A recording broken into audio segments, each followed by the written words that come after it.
Mr. Turner. Of course, it would be interesting if any witness had ever testified that that was the case.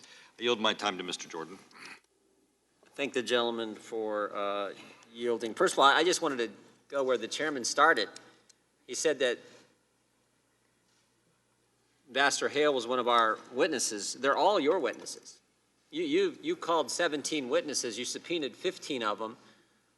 They're all your witnesses. We didn't get to subpoena anyone. We didn't get to call anyone. You gave us an opportunity to get a list to you a couple weeks ago where we made suggestions on who you might allow us to have. So we did put 3 people of those 17 on that list so that they could provide at least some semblance of context and framework for this entire thing. So once again, misleading the folks watching this hearing is not helpful. Thank you both for being here and for your service to our country. Ambassador, I read through yours, Ambassador to Pakistan, Lebanon, Special Envoy to the Middle East, Ambassador to Jordan, served in Tunisia, Bahrain, Saudi Arabia. You've been to about every hot spot on the planet. Thank you for those hardship assignments. We appreciate your service. Let me go first to earlier today, Mr. Sondland, Ambassador Sondland, excuse me, said that he was denied access to some of his records. And the State Department put out a statement. They said this: Ambassador Sondland, like every current Department of State employee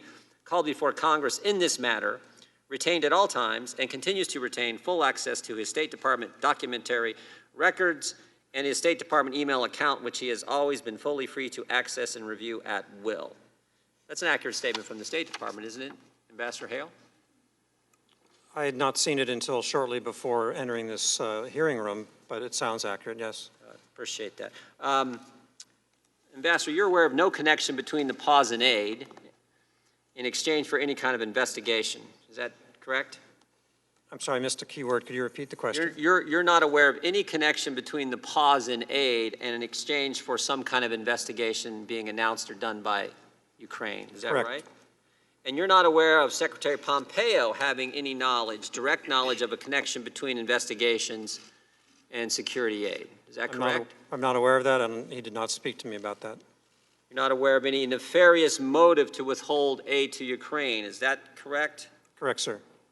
In fact, you testified that what you knew was that President Trump was, 1, skeptical of foreign assistance generally. Mr. Ratcliffe highlighted that in his round of questioning. And 2, skeptical of the corruption environment in Ukraine. Is that accurate?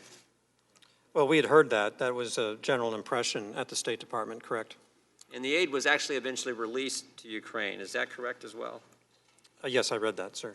And there was just a 55-day or less than 2 months pause in the actual hold on the aid. Is that right, Ambassador? Seems so, yes, correct. And to your knowledge, as a top principal at the State Department, an investigation into the Biden's Burisma of the 2016 election never happened by the Ukrainians. Is that correct? I don't know that I have the ability to answer that question, having taken this job in August of 2018. Oh. Well, since you've taken the job, how about that? To my knowledge, that's correct. Thank you. I yield back.